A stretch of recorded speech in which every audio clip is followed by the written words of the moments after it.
Hi, my name is Zizaran. I am going to read the update from Chris Post, and I'll probably read one or two paragraphs, or I'll just stop whenever I feel I have something useful to say or want to talk about something, comment on something. Here, I'll throw this up on YouTube as well, so my YouTube audience can see my thoughts and prayers. Here we go. It doesn't take much reading on the official forums or subreddit to realize a group of Path of Exile players are angry about a number of topics and think that we haven't given solid answers about how we're going to explain these issues. We'll explain as many of these topics as we can in the Q&A that is currently scheduled for later this week. However, one thing that the Q&A doesn't address is how we got here. I wanted to personally post an explanation of what's been going on behind the scenes of Chrono Gear games that led us to this state. Synthesis was way more work than we expected. It was developed over the Christmas holiday and its game prototype came in very late. We didn't have a lot of time to iterate on it before release or to make drastic changes that it potentially needed. While our improvements, hold on, let me zoom in a little bit on the versions. Actually, I can do that on both. There, that's better. While our improvements after launch have helped a lot and many players are enjoying it, we fully acknowledge that it is not our best league and it is not up to the quality standards that Path of Exile players should expect from us. It will not be merged into the core game for 3.7 and maybe we can do something with it in future, but we have no current plans. Stock up on all those bases, boys. If it's not coming in for a while, those are going to be some expensive bases. Now, see, obviously, yeah, I agree that it wasn't the most polished or fun league, but even if it was, I still think it would be a lot less popular because I still feel like it's a league that is aimed more at dedicated and hardcore players that are like have a lot of time to spend on the game. Like even if it was very polished, it's just it was such a league focused on crafting, and there are so many players that they're already struggling on the base game crafting, right? And that's not particularly complicated, but you know, everything is complicated if you don't know it. So when the base game is complicated crafting and you see people running around with items that like when I'm doing the Sunday roast, I'm like, what are you wearing, bro? Um, then this is gonna be even more complicated. Right. When we reveal 3.7 in 3 weeks, you'll see that its league has a focus on repeatable fun, and the combat revamp has a lot of focus on improving the fundamentals of Path of Exile gameplay. In order to do this, we have had our heads down, focusing on getting 3.7 to be ready as early as we can within its development cycle. But that's not all we need to work on. There are a large number of critical projects going on at the same time. For a start, our 4.0 mega expansion is taking a huge amount of the company's time. We see this upgrade as a critical because the next generation of action ARPGs is coming and we have to be ready. Not proactively keeping up with competitors is how companies die. We don't see the huge time investment in 4.0 as optional at all. Nice. That's really good. In addition to 4.0, we've also committed to running ExileCon convention later this year. You may think that this is a fun optional side project for us, but we see it as critical because we need a stage, literally, to announce 4.0 to the world. Talking to other developers has shown us that conventions is by far the best way to market a new product of this size. Then there's the Korean launch. South Korea is a large market and we feel we are years late to release there. Due to that, we committed with our publishers to release in Korea alongside 3.7. We will meet this commitment, but it's yet another project to handle concurrently. Dude, I'm so fucking excited. As a streamer, I mean, I wish there was no like border, no internet border with China. I've seen a couple of times there are people restreaming my stream in China, and it's getting like 5 to 30K concurrent viewers in China. So I wish the borders were open on the internet to China. But yeah. So I mean, Korea joining could be huge for streaming. Bots, you mean? I mean, I don't know how many are legit viewers. I don't know the Chinese websites.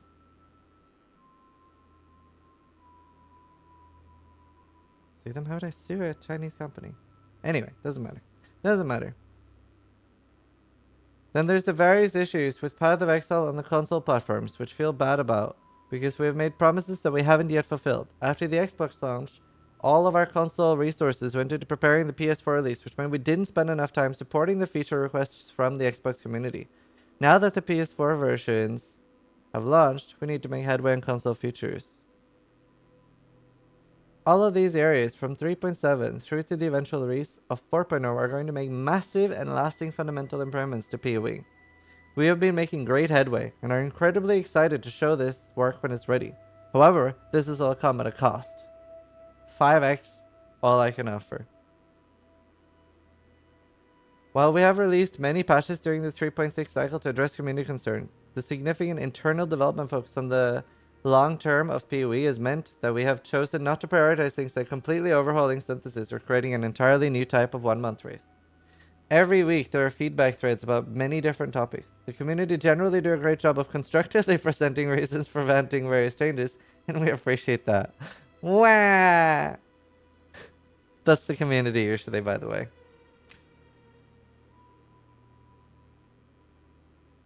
Oh, right. Sorry, I'm reading on two screens because the screen that you guys see is the only one I can monitor capture. I'm not quite sure why.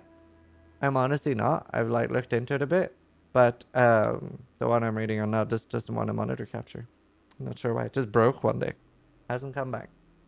When given this feedback, we have two options. Assemble the team of 7 key people who are needed to solve the issue, discuss it for half a day, and then lock in the solution so we can tell the community what our plan is, even if it's a little while before we get to it. An example of this is when we made a large functional and balance change to Delve based on community feedback. The drawback with this is that it derails up to 7 important projects that we're working on in order to solve the problem. We have to be selective about which problems we apply this approach to. That makes me think of like a Fellowship of the Ring scene. You know?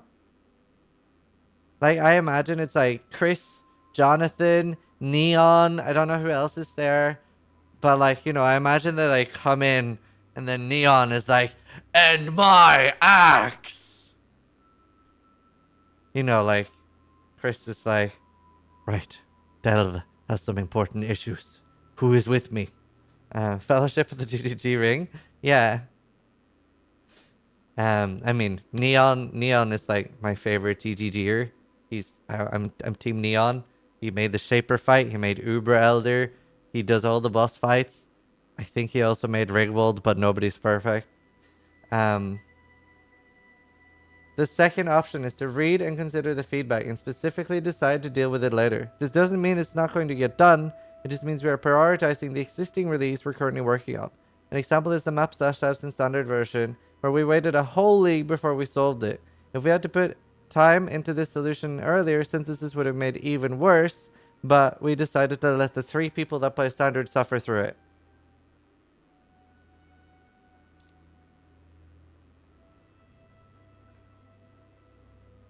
Simply put, we can't fix every problem every league.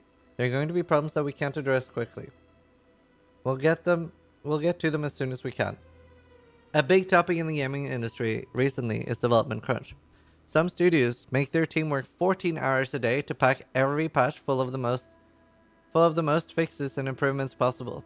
Sometimes when we read our own patch notes, threads, and community feedback, we feel that we're being asked to do the same. I will not run this company that way. While there's inevitably a bit of optional paid overtime near league releases, the vast majority of a Path of Exile development cycle has a great work-life balance. This is necessary to keep our developers happy and healthy for the long term, but it does mean that some game improvements will take a while to be made. Dude, imagine having a boss like Chris Wilson. How good is that? What a god. We try as hard as we can to communicate with our community about our development priorities. We post daily news and aim for some kind of substantial development update every week. Bex and her team are all over the community posts, passing information back to the developers and seeking answers to questions. However, as I explained earlier, in order to be able to share our firm plans about topics, we have to assemble the right developers, derail their current work, and make some time-consuming decisions. Due to the sheer amount of stuff we've been working on, certain topics have not been addressed to the satisfaction of the community. I am very sorry about this. One of our key values is our relationship with our community. We feel that our internal emphasis on long-term improvement to PoE has caused some damage to that relationship in the short term. We'll make sure that we find a good balance between addressing the immediate concerns and making long-term improvement to the game needs. Later this week, we'll post our first set of answers to the questions from the Q&A. I'll make sure this includes all hot topics such as synthesis, trade, constant improvement, races, etc. We can't wait to announce 3.7 in 3 weeks. Its name is on the list. Scroll more. Yeah, it's my first time trying to actually have it on dual monitors. Just like looking up like this is very uncomfortable. I'm really excited to see what they see about racing. Like, obviously, I had a discussion with Carvarusco, which is on Carv's YouTube, and I agreed with a lot of what Carv said. The only thing where I felt was Carv was being a little bit too far was he was like, "There's barely any way to salvage this." Like, obviously, you will fuck up at some points in life. Carvarusco. You will fuck up at some points. That's just gonna happen. But I feel like if the last 3 qualifiers go well and the ExileCon race goes well, then that's not the end of the world. Can you link? Yeah. So I'm pretty happy as long as the rest go well. I'm frankly just excited that they want to focus more on racing, that they're like officially doing it like this, and hopefully we'll see more and more racing stuff in the future. 10,000 upvotes. And I think it's very easy as both players and streamers to lose track of, like, you know, GGG are people too. There's only so much. You only have 24 hours in a day. And like I said, like, regardless of all the critical feedback that we do give, they are still the best, like, developer company that I've ever, like, interacted with. Chris farming Reddit gold and silver? Yeah. They aren't people, come on. But yeah.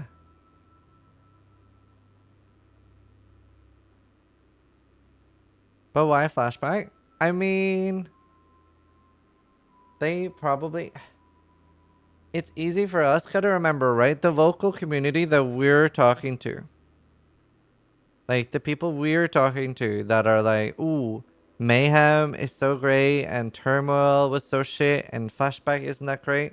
That's not necessarily what they see on their stats, right? Because they have to consider all things. I don't read the PoE forums. Right? I don't. I see what you guys see, and I see Reddit. So and I talk to other racers and other streamers, and we love Mayhem.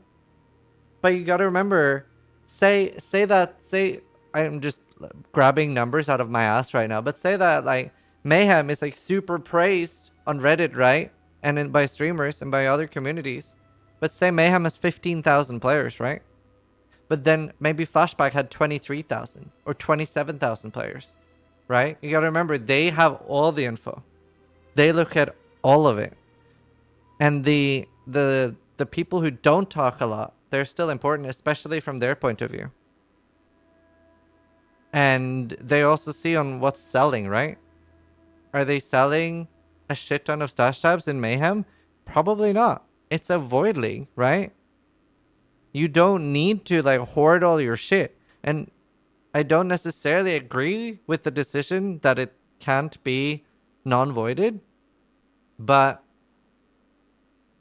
while it is, then there's no reason to buy stash tabs in Mayhem because you're not hoarding, right?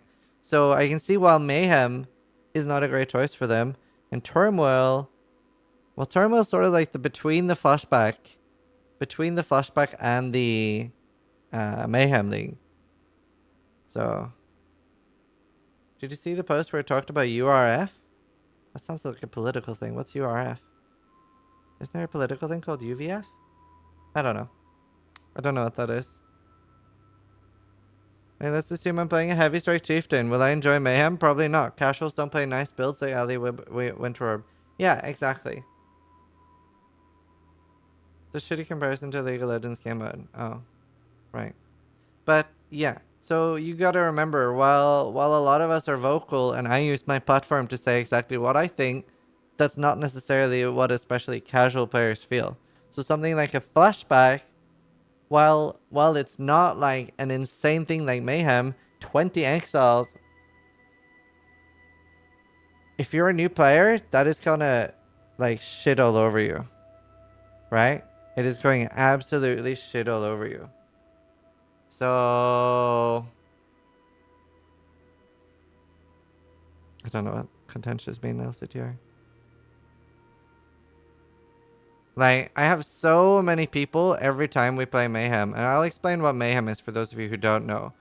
Um, Mayhem is every zone gets affected by 20 of something. So, or a large amount of something. So say the first zone might be 20 ghosts, right? And that means that Hillock might randomly get 3 or 4 ghosts in him. Like, a lot of things don't spawn in the first zone, but ghosts do. So, if there were ghosts for the first hour, you have to remake your character 10 to 15 times until no ghosts spawn near Hillock, right? That's already going to put off some players. Now, if the second zone, like just leaving town, if that's 20 exiles, you have to make sure that in the start you pull 1 or 2 and gear up from that exile. Once you've geared up, it's a lot easier, but you still don't have instant life loss. So it's very likely you're going to die. It was a bug? Okay, so apparently it doesn't affect by ghosts anymore, but still. Like the first 10 levels can be like ridiculous. If you're in like the underground, oh my god, I'm so bad at remembering exact zone names now. But if you're in like the underground passage and there's 20 invasion bosses there, that is also so easy. It's just you're screwed as a new player, right? It's hard for like players like me and Ventura and stuff like that. But we have thousands of hours in this game. Yeah, submerged. Um, so while you consider that GGG have all the info, then maybe Flashback is better overall. It's not better for me. I don't like it more. I fucking hate it. I think Flashback is so watered down as an event link that it's just a filler thing. So the main thing that I love about it is the full reset. The base game, right? I think the base game is so fucking great. And there's still builds I want to do, like for example Stormburst. But am I excited about 2 additional players? 2 additional exiles? No, I'm not. But I can see that a lot of people will enjoy it still. It just depends on how long and what you do in Path of Exile. And it's fine to like different things, right? I mean, for me, Synthesis was one of my favorite leagues, if not the favorite. Actually, I'd say it's the favorite because of the crafting. But so many people don't like crafting, and it's okay to like different things. Um, the Nexus itself, I don't love it. It's not amazing. It's just crafting's great. But Ziz, how are you sure that a random Redditor doesn't know more about TGG's financial department? Yes. That is true. Reddit does know a lot. I think I'm gonna end like the video part there. And that was like sort of my thoughts on that. So for YouTube, I hope you enjoy watching. Maybe I should include Twitch chat in this. And check me out on twitch.tv/Zizaran. Thanks.